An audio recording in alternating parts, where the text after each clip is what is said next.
Assalamualaikum warahmatullahi wabarakatuh. Alhamdulillah nahmaduhu wa nasta'inuhu wa nastaghfiruh wa nu'minu bihi wa natawakkalu alaihi wa na'udzu billahi min syururi anfusina wa min sayyiati a'malina may yahdihillahu fala mudilla lahu wa may yudlilhu fala hadiya lahu. Asyhadu an la ilaha illallah wahdahu la syarika lahu. Asyhadu anna Muhammadan abduhu wa rasuluhu alladzi la nabiyya ba'dahu ila yaumil qiyamah. Allahumma shalli wa sallim wa barik ala nabiyyina Muhammadin ibn Abdillah wa ala alihi wa ashabihi wa man walah. Rabbi shrah sadri wa yassir amri wahlul 'uqdatam min lisani yafqahu qawli. Rabbana subhanaka la ilma lana illa ma 'allamtana innaka antal alimul hakim. Iftah lana bi hikmatika wa sun alaina khazan. Suntuka ma 'allamtana wa fadna hajatina ilaihi wa la tansana ya rabbal alamin. Alhamdulillah rabbil alamin. Pada jamaah mati Allah, setelah kita tunaikan ibadah salat maghrib dengan berjamaah, kita lanjutkan daripada kajian kita malam hari ini untuk meneruskan daripada suatu makalah yang disampaikan oleh Sayyidina Umar radhiyallahu anhu, yang mana beliau mengatakan bahwasanya ada 10 hal perkara yang tidak menjadi baik tanpa 10 perkara itu. Maka yang ke-9 adalah wala rif'atu bi ghairi tawaddu'in, di mana Sayyidina Umar radhiyallahu anhu mengatakan bahwasanya tidaklah baik suatu kemuliaan, suatu kehormatan kalau tanpa disertai dengan sifat tawadhu, ya. Apalah sebuah kemuliaan, suatu kedudukan, kehormatan kalau orangnya tidak tawadhu, ya. Apakah karena keturunannya orang-orang besar, ataukah karena memang suatu kedudukan daripada pekerjaannya? Kalau semua itu tidak disertai dengan tawadhu, maka hal itu tidak ada kebaikan, gitu ya. Jadi tawadhu ini dari asal wadoa, jadi meletakkan, gitu ya. Meletakkan sesuai dengan keadaannya, ini tawadhu, gitu ya. Jadi tawadhu ini lawan daripada takabur. Tawadhu namanya. Kalau takabur adalah raddul haqqi wastikhar ala ghairi. Kalau sombong itu, takabur itu adalah menolak daripada suatu kebenaran dan merendahkan kepada orang lain. Itu namanya takabur, sombong. Kalau tawadhu adalah istislam, jadi menyerah, menerima lil haqqi kepada kebenaran. Tawadhu itu adalah orang yang menyerah kepada suatu kebenaran. Kalau itu benar, dah sami'na wa ta'na, nurut, patuh, tunduk. Ini namanya tawadhu. Jadi tawadhu tidak serta-merta diwujudkan dengan munduk-munduk, bukan, gitu ya. Tawadhu itu artinya dia berserah kepada suatu kebenaran, kebaikan yang telah Allah gariskan. Nurut, patuh, ini tawadhu. Ya, dah sami'na wa ta'na, gitu ya. Ini namanya tawadhu, gitu ya.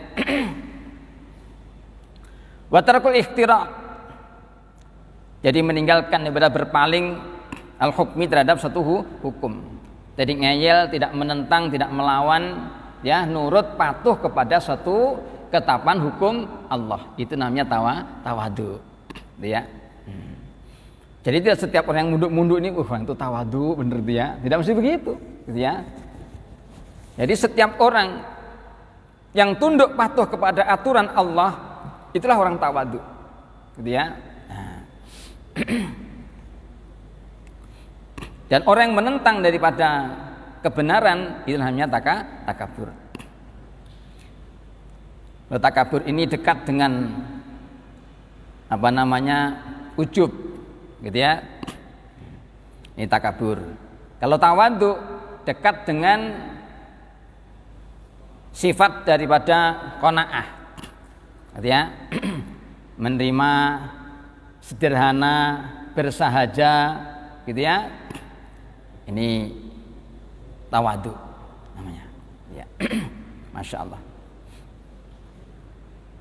Tidak menyombongkan diri. Inilah sifat-sifat yang diajarkan daripada para rasul, para nabi, orang-orang soleh kepada kita semuanya. Memiliki sifat tawadhu. Jadi menyadari akan keadaan dirinya. Terima kasih. Kalau dirinya ini di hadapan Allah, tawadhu ini artinya apa? Ya merendah dirinya. Rendahkan dirimu. Sadari kalau dirimu ini, diri kita ini adalah seorang hamba. Tidak ada apa-apanya di hadapan Allah. Tidak ada kehebatan, tidak ada kemampuan, tidak ada kekuatan. Semuanya adalah milik Allah. La haula wala quwata illa billah. Gitu ya. Akan apa yang disombongkan? Semua itu pemberian Allah. Kekuatan Allah memberi, kekayaan Allah yang memberi, kesehatan Allah yang memberi, gitu ya, kedudukan Allah yang memberi. Ya. Nah, kalau orang itu tidak mau tunduk, tidak mau taat, tidak mau sholat, tidak mau ibadah, itulah orang sombong namanya, Pak. Betul ya? Walaupun orang itu nampaknya tuh munduk-munduk, orangnya lembut, gitu ya, tapi nggak mau ibadah. Nggak mau taat kepada Allah, sombong itu namanya. Betul ya? Jadi kita tahu ya, orang nggak mau ibadah itu orang sombong namanya, gitu ya. Tidak menyadari akan dirinya sebagai seorang hamba yang diberikan Allah kenikmatan, kesehatan, kekuatan, kecukupan, masya Allah. Kok nggak mau ibadah? Gitu ya. Orang itu digaji hanya batas UMR saja, Pak. Pagi jam 8 harus berangkat sampai di tempat tujuannya. Kalau tidak, itu kena peringatan itu. Ya, kan begitu. Sore baru boleh pulang, ya, jam 4 jam 5 baru boleh pulang. Harus patuh tunduk. Berapa bayaran yang diberikan kepada dirinya itu? Sedangkan setiap saat, setiap waktu dia mendapatkan nikmat dari Allah Subhanahu wa taala yang tidak bisa untuk terbayar daripada nikmat itu, gitu ya. Kok nggak mau ibadah, gitu ya.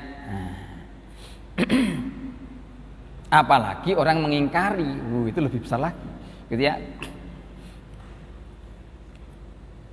Ini tawadhu, gitu ya. Kalau di hadapan Allah kita merendahkan diri, ya. Kita bukanlah apa-apa, kita hanya seorang hamba, gitu ya. Harus tunduk patuh kepada Allah. Namanya tawadhu. Sama manusia kita rendah hati, gitu ya. Kenapa? Karena kita tidak lebih daripada mereka yang lainnya juga, ya. Rendah hati, saling menyayangi, saling memberi, ya. Saling memaafkan, saling mengikhlaskan, gitu ya. Karena kita tidak bisa berdiri sendiri, tidak bisa untuk hidup sendiri tanpa yang lainnya. Maka kita saling menghormati, menghargai satu dengan yang lainnya. Itu namanya sifat tawadhu. Dia, masya Allah.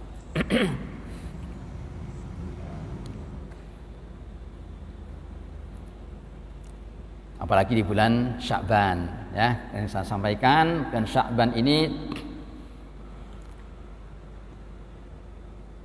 adalah bulan untuk saling maaf-maafkan, ya, litathhiril qulub anil uyub. Saatnya untuk mensucikan hati kita daripada segala aib, kesalahan, keburukan, gitu ya, dosa yang dilakukan antar sesama. Tidak ada seorang itu yang bersih tanpa dosa. Selalu ada saja kesalahan satu dengan yang lainnya, ya. Maka orang yang baik adalah orang yang saling memaafkan satu dengan yang lainnya.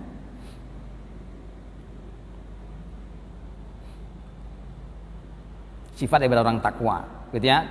Wal afina anin nas, ya, orang memberikan maaf kepada sama manusia. Ya, minta maaf yang memberi maaf, gitu lah, ya. Masya Allah. Kalau kemarin bulan Rajabnya adalah tathhiril qulub anidzunub, mensucikan hati kita di segala dosa-dosa yang berhubungan kepada Allah, dosa kepada Allah, maksiat kepada Allah, gitu ya.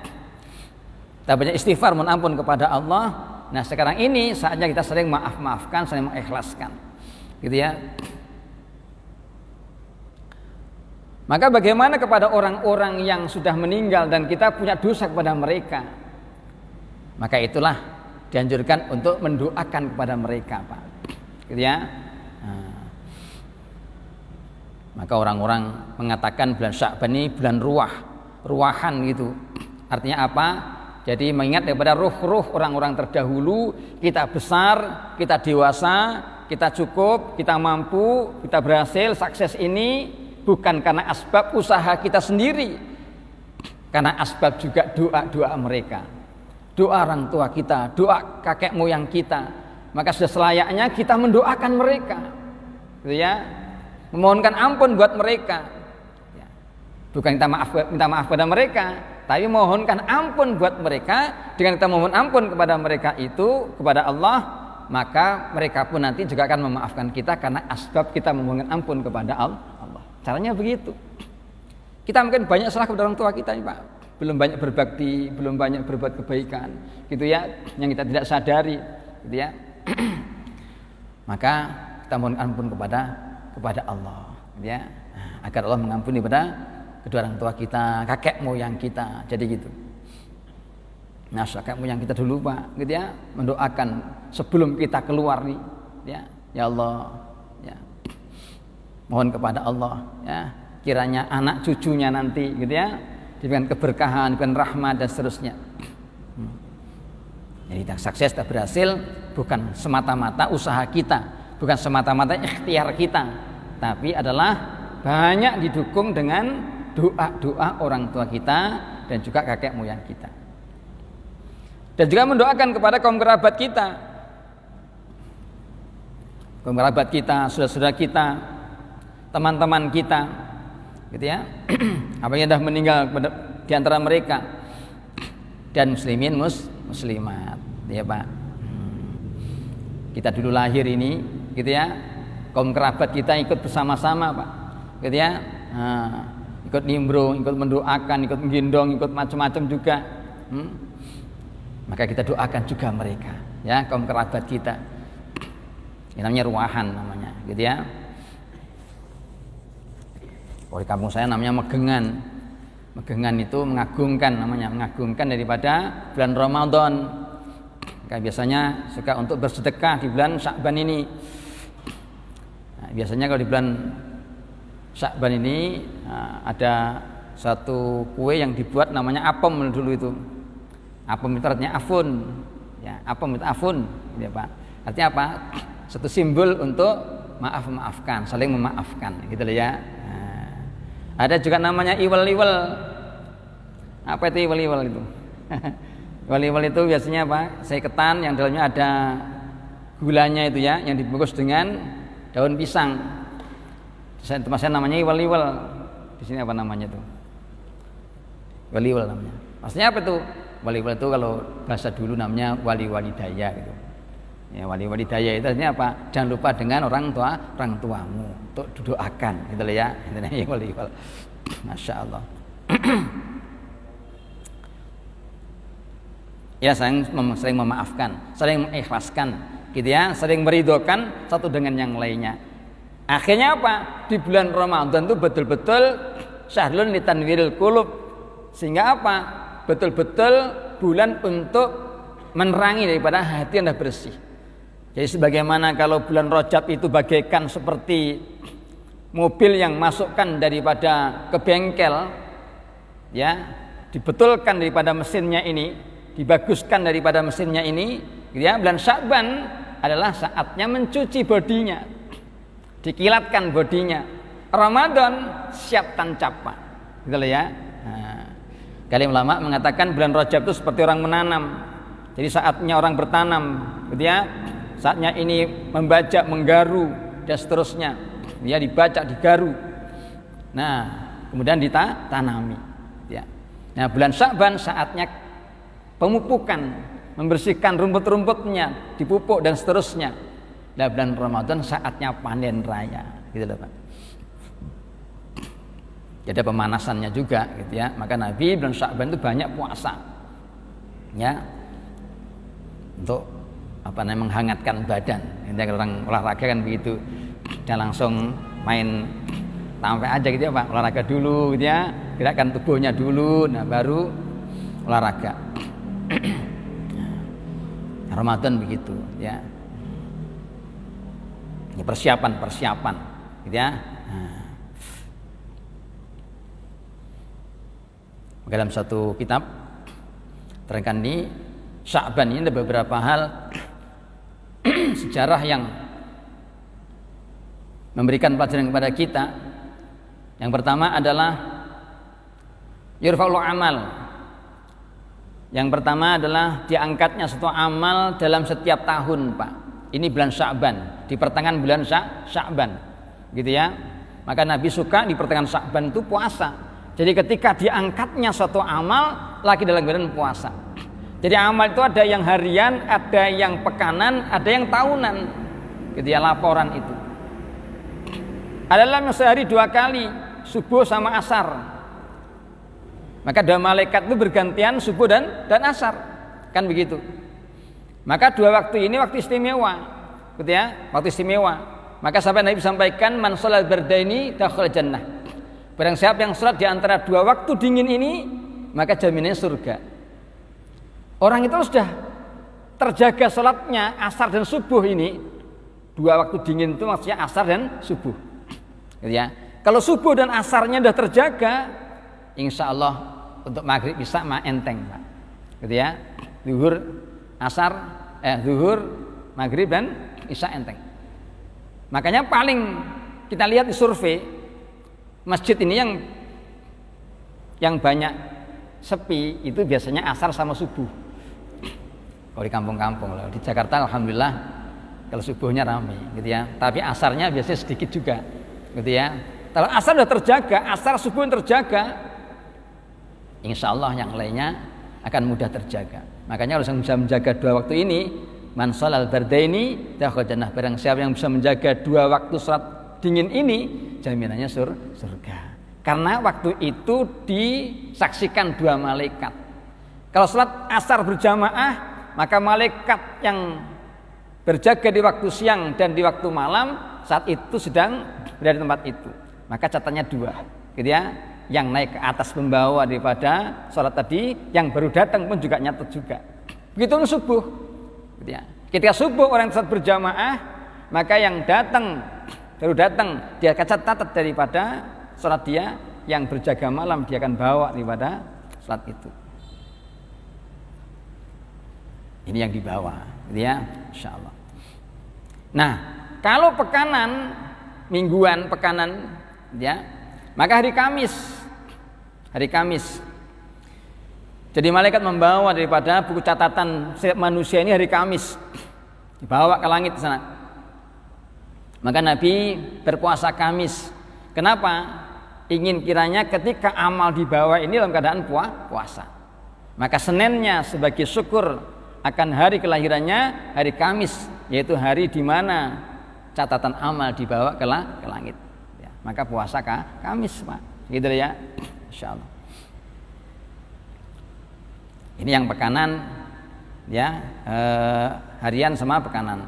Nah, penutup daripada setahun dalam amal yaitu bulan Sya'ban. Yurfa'ul a'mal, diangkatnya amal dalam setahun. Ini pertengahan bulan Sya'ban. Di ahad depan, ya, malam Senin. Baiklah ya.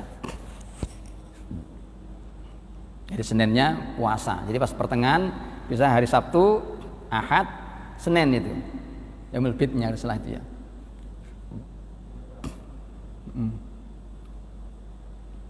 Tidak salah itu hari Ahad, Sabtu, Ahad, Senin, hari Yaumul Bidnya itu. Bulan Sya'ban ini, keistimewaan bulan Sya'ban yang pertama adalah apa? Yurfa'ul amal, diangkatnya suatu amal dalam setahun setiap manusia ini, ya. Makalah Nabi bahkan sampai 1 bulan puasa itu, gitu ya. Hanya 1 hari yang membedakan antara Sya'ban dengan Ramadan. 1 hari sebelum Ramadan berhenti. Yang kedua adalah naklul kiblat, pergantian kiblat. 16 bulan lamanya lebih. Maka orang-orang beriman ketika itu para sahabat dan Rasulullah salat menghadap Masjidil Aqsa.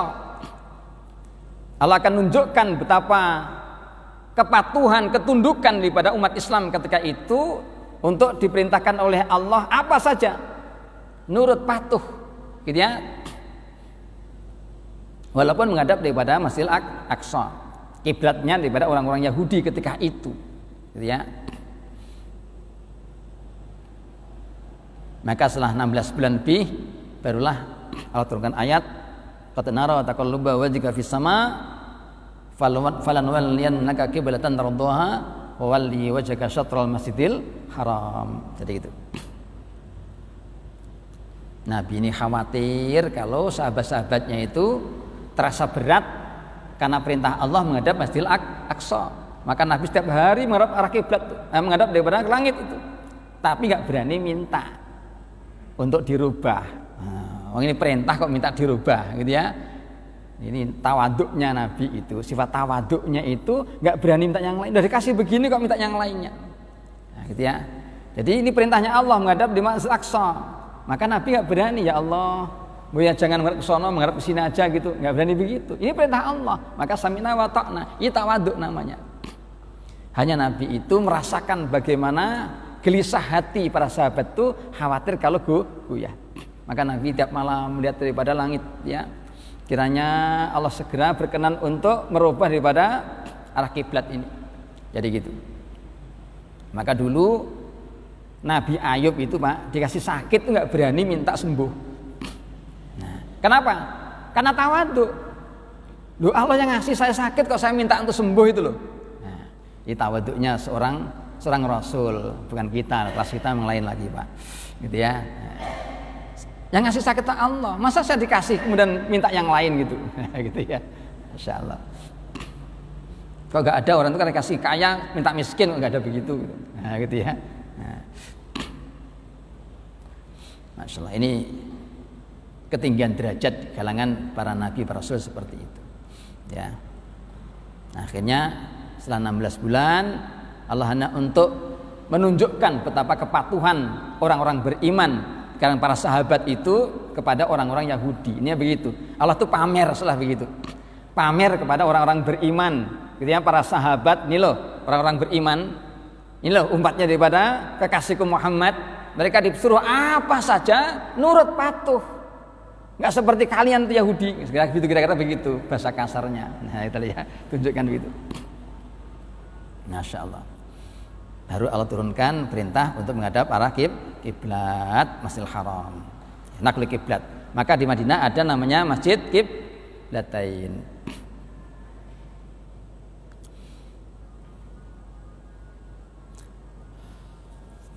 Yang ketiga adalah Syahrus Sholawat. Syahrus Sholawat. Dalam satu riwayat bahwasanya surat Al-Ahzab dalam satu ayat 56 ya. Ayat innallaha malaikatahu yusholluna 'alan nabi ya ayyuhalladzina amanu shallu 'alaihi wa sallimu taslima. Ya. Ayat berapa itu? Benar. Intronya di bulan Sya'ban. Gitu ya. Dan ketika Nabi sedang sholat, maka malaikat Jibril sampaikan satu berita bahwasanya siapa yang bersolat kepadamu wahai Muhammad di antara umatmu, maka Allah berkenan memberikan rahmat 10 kali.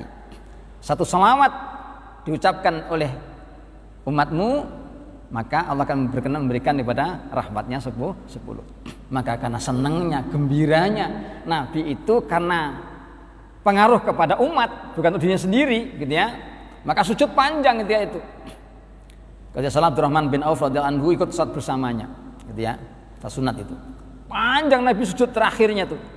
Sampai diangkat kepalanya. Belum juga angkat. Sujud lagi, gitu ya. Kalau lama ini, angkat lagi tuh, gitu ya. Belum juga, jangan lagi, sujud lagi, gitu ya. Sehingga hampir-hampir dibatalkan sholatnya, ya. Dan niat kan dibatalkan sholatnya karena apa? Karena khawatir kalau Nabi ini diambil oleh Allah dan kemudian sujud. Takutnya begitu. Kok lama sekali, nggak seperti biasanya, gitu ya. Begitu dia mau membatalkan, baru Nabi angkat Allahu Akbar, kemudian duduk tahiyat akhir. Selesai salam, maka bertanya kepada Rasulullah, ya Rasulullah, ada apa gerangan ya Rasul? Begitu panjang lamanya engkau sujud itu ya Rasul, aku khawatir kalau engkau diangkat oleh Allah. Jadi gitu. Maka dikatakan, wahai Abdurrahman, telah datang kepadaku Jibril memberikan kabar gembira kepadaku bahwasanya barang siapa di antara umatku yang berselawat kepadaku 1 kali, Allah berkenan memberikan daripada rahmatnya 10 kali. Maka sebagai syukur kepada Allah, maka aku sujud panjang lama itu. Jadi gitu ya. Maka selawat itu perintahnya, innallaha malaikatahu yusholluna 'alan nabiy ya ayyuhalladzina amanu shallu 'alaihi wa sallimu taslima. Jadi ada shalawat salam Allahumma shalli wa sallim gitu ya. Allahumma shalli wa sallim ala Muhammad. Allahumma shalli wa sallim ala sayyidina Muhammad, terserah.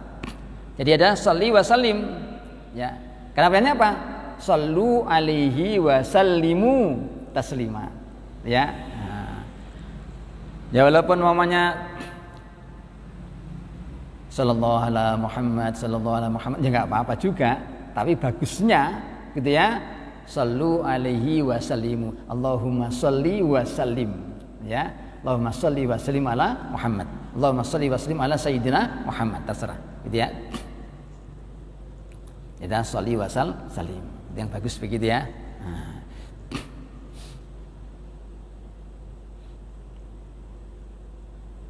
Syukur tambah lagi wa ala alihi wa sahbihi, bagus lagi gitu ya.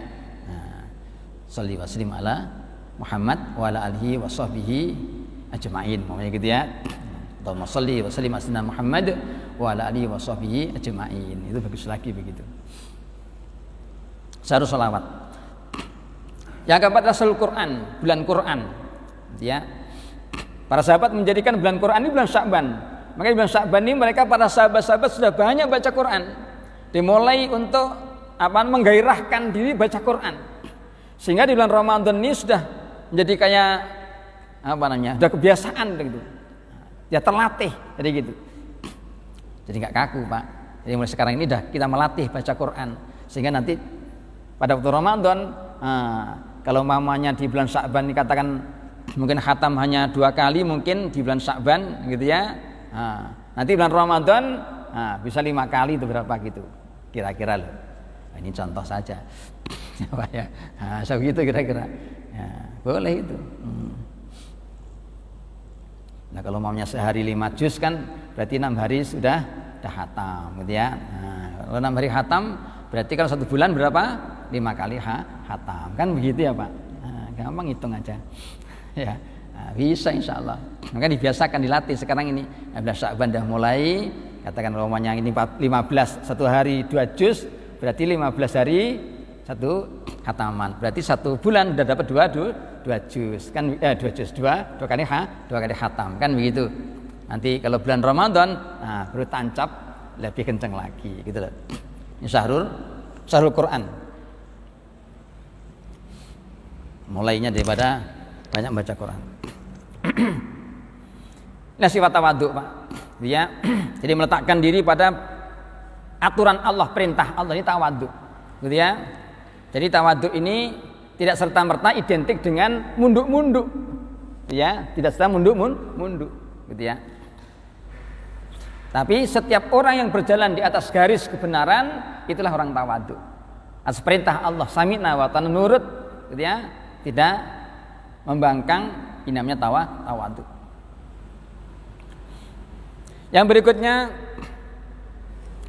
wal jihadu bi ghairi taufiqin, maka tidak ada suatu kebaikan dalam jihad itu tanpa taufik dari Allah Subhanahu wa taala.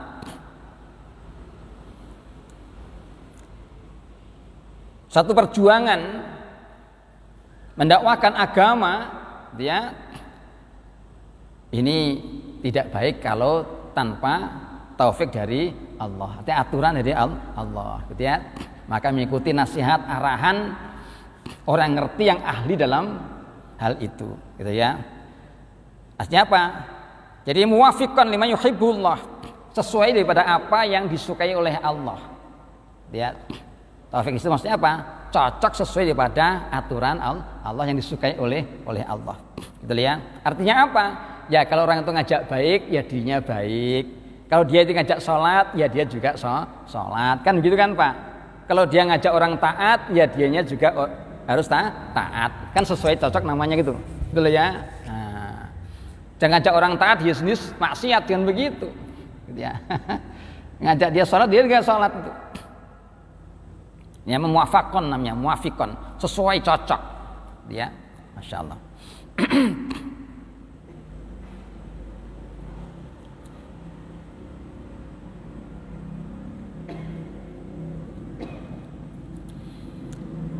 Anna sallam ruya Nabi sallam qala afdalu jihadi an tujahida nafsaka. Sebaik-baik jihad adalah bahwasanya engkau berjihad memerangi nafsumu sendiri, wa karena juga hawamu fi dzatillah dalam mencari keridhaan Allah Subhanahu wa taala. Jadi setiap umat Rasulullah ini bertanggung jawab atas agama. Setiap kita ini Pak bertanggung jawab atas agama Allah. Gitu ya. Kita ini adalah umat dai, bukan sekedar daripada abid untuk ibadah saja, tidak. Tapi kita ini umat dai, gitu ya. Nabi merintis kepada sahabat-sahabat itu tidak hanya mengajak untuk ibadah, tapi juga untuk mengajak bagaimana menjadi orang-orang yang mengajak ibadah, gitu ya. Kalau nabi-nabi zaman dahulu mereka hanya mengajak umat itu untuk taat kepada Allah, untuk ibadah saja, sudah. Yang dakwah adalah nabinya, yang mengajak nabinya. Jadi gitu. Umat itu diajak untuk nemenin saja, gitu ya. Nah. Tapi kalau Rasulullah SAW, jadi ada satu pembinaan bagaimana jadi penerus nanti setelah aku, jadi gitu. Sehingga nanti setelah aku nanti nggak ada, saya ini seorang nabi akhir zaman. Maka nanti kalau tidak ada penerusnya, udah mati ini agama. Sebagaimana matinya agama di zaman dahulu, nabinya meninggal, orangnya nggak ada yang meneruskan, yang tua lama-lama meninggal, udah selesai udah. Maka Allah angkat nabi lagi. Maka nabi itu mengkader semua daripada umat ini dikader oleh nabi bagaimana menjadi dai-nya Allah. Gitu lah ya. Karena agama ini kalau nggak diteruskan, dilanjutkan, selesai habis, mati. Kalau mati bagaimana? Digulung ini daripada jagat raya ini sudah. Gitulah Pak. Maka sekarang agama ini, tanggung jawab agama ini ada pundak-pundak kita. Maka Allah Subhanahu wa taala dalam surat Hadits Qudsi, Nabi sampaikan, ceritakan di mana Allah Subhanahu wa taala sampaikan kepada sampaikan kepada Nabi Daud alaihissalam. Ya Daud, bahwasanya siapa yang membawa daripada hambaku yang lari dariku, lari dari Allah. Jadi Allah bagaimana? Dia mencari selain Allah. Jadi artinya begitu ya Pak. Atau maksiat kepada Allah. Dia maksiat kepada Allah. Barang siapa yang bisa mengembalikan daripada hambaku yang lari dariku, bisa kembali lagi kepadaku, maka akan kutuliskan orang itu menjadi orang yang besar. Ya, Masya Allah. Ini ceritakan dalam satu hadis cerita itu. Jadi orang itu lari dari Allah itu apa? Orang itu maksiat kepada Allah. Maksiat kepada Allah. Kenapa kok maksiat kepada Allah? Karena lemahnya iman. Ya. Kenapa maksiat kepada Allah? Karena lemahnya iman. Gitu ya. Hilang keimanannya. Ya. Bukan karena tidak ada polisi, bukan. Bukan karena tidak adanya satu materi kebenaran, tidak, tapi karena lemahnya iman, gitu ya. Dikatakan la yazni zani hina zani wa huwa mu'min. Tidaklah seorang itu berzina ketika dia berzina, dia seorang mukmin, kan begitu. Wa yasriku syarik hina yasriku wa huwa mu'min. Tidaklah seorang itu mencuri ketika dia mencuri, dia seorang mukmin. Ya. Jadi hilang imannya ketika dia mencuri itu, gitu ya. Wa yasriku syarik Hina sabul khamra wa huwa mu'min, tiadalah seorang yang meminum daripada khamr ketika dia minum itu dia seorang mukmin. Ya. Maka barang siapa yang mendatangi mereka, yang lari dariku wahai Daud, dia kembalikan dia kepadaku dengan menyampaikan kebesaranku, kehebatanku, kekuatanku, kekuasaanku, ya, sehingga dia sadar, akhirnya dia kembali taat lagi padaku, ya, ibadah kepadaku. Maka orang yang menjadi sebab inilah, yang mengajak inilah yang akan ditulis oleh Allah menjadi orang besar. Dan apabila kutulis dia sebagai seorang besar, maka orang itu tidak akan pernah kuadab selama-lamanya. Nah, Pak, ya. Ya sebab hidayah namanya gitu. Nah, jadi setiap kita ini, Pak, sebagai umatnya Nabi, punya tanggung jawab mengajak umat taat kepada Allah. Ajak mereka yang belum sholat ke masjid, gitu ya. Jadi itu kalau Jumatan bisa penuh kanan bawah atas, dia kenapa waktunya 5 waktu tidak banyak seperti ini, ya, tidak sebagaimana Jumatan, ya, disadarkan, ajak mereka bagaimana supaya sama-sama bisa salat berjamaah. Jadi gitu, ya, sadarkan mereka, ajak mereka taat kepada Allah Subhanahu wa taala, ya. Jadi gitu. Mari katakan saya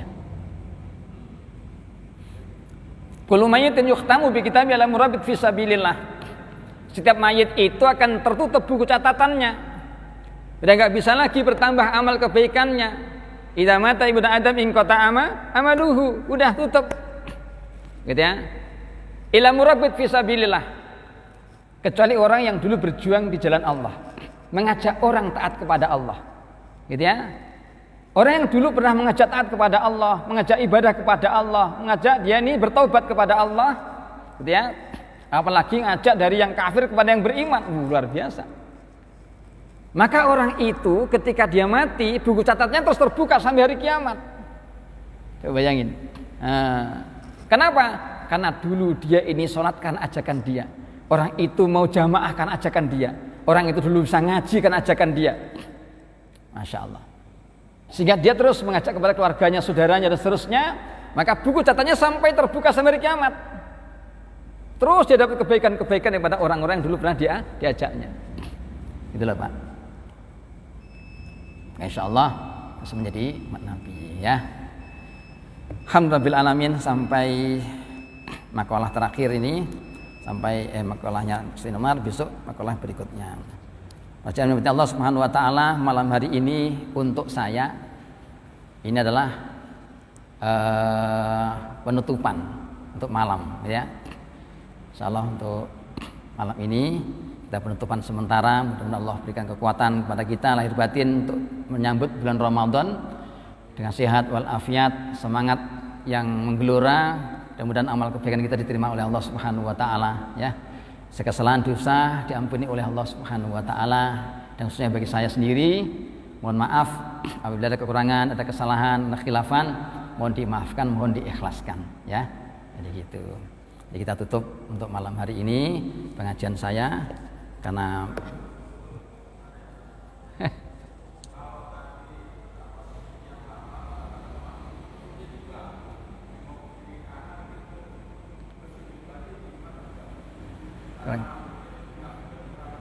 gimana? Oh gitu. Ya kalau nggak ngerti nggak apa-apa, nggak ngerti. Nah, ngerti ya, lihat, belum, cepetin lagi ya. Nah, tapi kalau jamaah kan biasanya kan ada mukabir, ada pembesarnya. Makanya kalau imam itu takbir intiqalnya disuarakan, Allahu Akbar, biar tersuara sehingga makmumnya bisa untuk mengikuti, gitu loh ya. Nah, walaupun siang hari mungkin karena mendung hujan, pakai juga mengeras itu bagus itu. Sehingga apa? Sehingga yang di sana atau yang sana itu jadi denger, gitu ya. Nanti kalau nggak pakai pengeras, takutnya ini suaranya kalem tuh. Kayak dengan sonanya belum ini, gitu ya. Nah, nanti begitu kok masih sujud gitu ya, sujud lagi. Ternyata sudah sujud kedua, gitu ya. Jadi gitu, ya. Ya, gitu ya, insyaallah. Terima kasih, mohon maaf sekali. Subhanakallahumma bihamdika asyhadu an la ilaha illa anta astaghfiruka wa atubu ilaik. Assalamualaikum warahmatullahi wabarakatuh.